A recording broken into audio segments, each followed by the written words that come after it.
ராணிப்பேட்டை அருகே குடிநீர் மேல்நிலை நீர்த்தேக்க தொட்டியில் விலங்கு மற்றும் மனித மலம் கலந்திருப்பதாக வெளியான தகவல் அதிர்ச்சியை ஏற்படுத்தியது.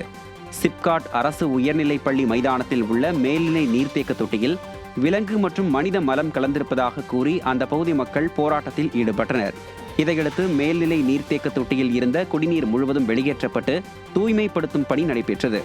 ஓரிரு நாட்களில் குடிநீர் விநியோகம் தொடங்கும் என தெரிவிக்கப்பட்டுள்ள நிலையில் புதுக்கோட்டை மாவட்டம் வேங்கை வயலில் கிராமத்தில் மேல்நிலை நீர்த்தேக்க தொட்டியில் மனித மலம் கலக்கப்பட்ட பின்னரும் மேல்நிலை நீர்த்தேக்க தொட்டிகளை விடிய அரசு முறையாக பாதுகாக்கவில்லை என பொதுமக்கள் குற்றம் சாட்டியுள்ளனர். 12ஆம் வகுப்பு பொதுத் தேர்வு முடிவுகள் வெளியான பின்பு பிஇ மற்றும் பிடெக் படிப்புகளுக்கான ஆன்லைன் விண்ணப்ப பதிவை தொடங்க திட்டமிடப்பட்டுள்ளது. தமிழ்நாடு பொறியியல் மாணவர் சேர்க்கையின் முதல் குழு கூட்டம் தொழில்நுட்ப கல்வி ஆணையர் தலைமையில் நடைபெற்றது. இதில் 12ஆம் வகுப்பு தேர்வு முடிவுகள் வெளியான பின்பு ஆன்லைன் மூலம் விண்ணப்ப பதிவை தொடங்க முடிவெடுக்கப்பட்டுள்ளது.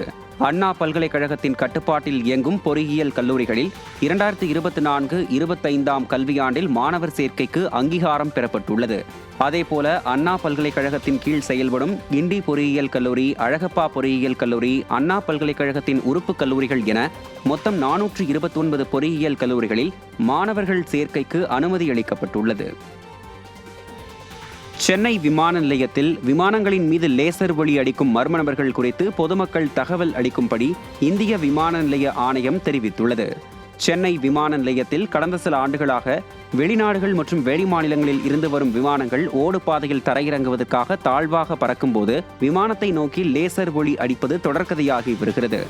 இதனால் விமானங்கள் தரையிறங்கும் போது பாதிப்புகள் ஏற்படுவதோடு விமான பயணிகளும் பாதிக்கப்படும் அபாயம் உள்ளது. இந்த நிலையில் விமான நிலையத்தை சுற்றியுள்ள குடியிருப்பு பகுதியில் வசிக்கும் பொதுமக்கள் விமானங்களின் மீது லேசர் ஒளி அடிப்பவர்கள் பற்றிய தகவல் தெரிந்தால் உடனடியாக தெரிவிக்க வேண்டுமென இந்திய விமான நிலைய ஆணையம் அறிவுறுத்தியுள்ளது. ரேஷன் கடைகளில் கூட்டுறவு சங்கங்கள் மூலம் உற்பத்தி செய்யப்பட்ட பொருட்கள் கட்டாயமாக திணிக்கப்படுவதாக குடும்ப அட்டைதாரர்கள் குற்றம் சாட்டியுள்ளனர்.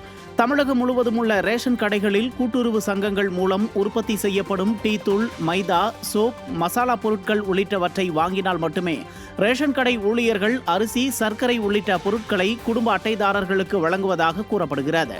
கூட்டுறவு சங்கங்களின் பொருட்களை விற்பனை செய்வதில் ஒவ்வொரு ரேஷன் கடை ஊழியருக்கும் இலக்கு நிர்ணயம் செய்யப்படுவதாக நியாய விலைக்கடை பணியாளர் சங்கத்தினர் குற்றம் சாட்டியுள்ளனர்.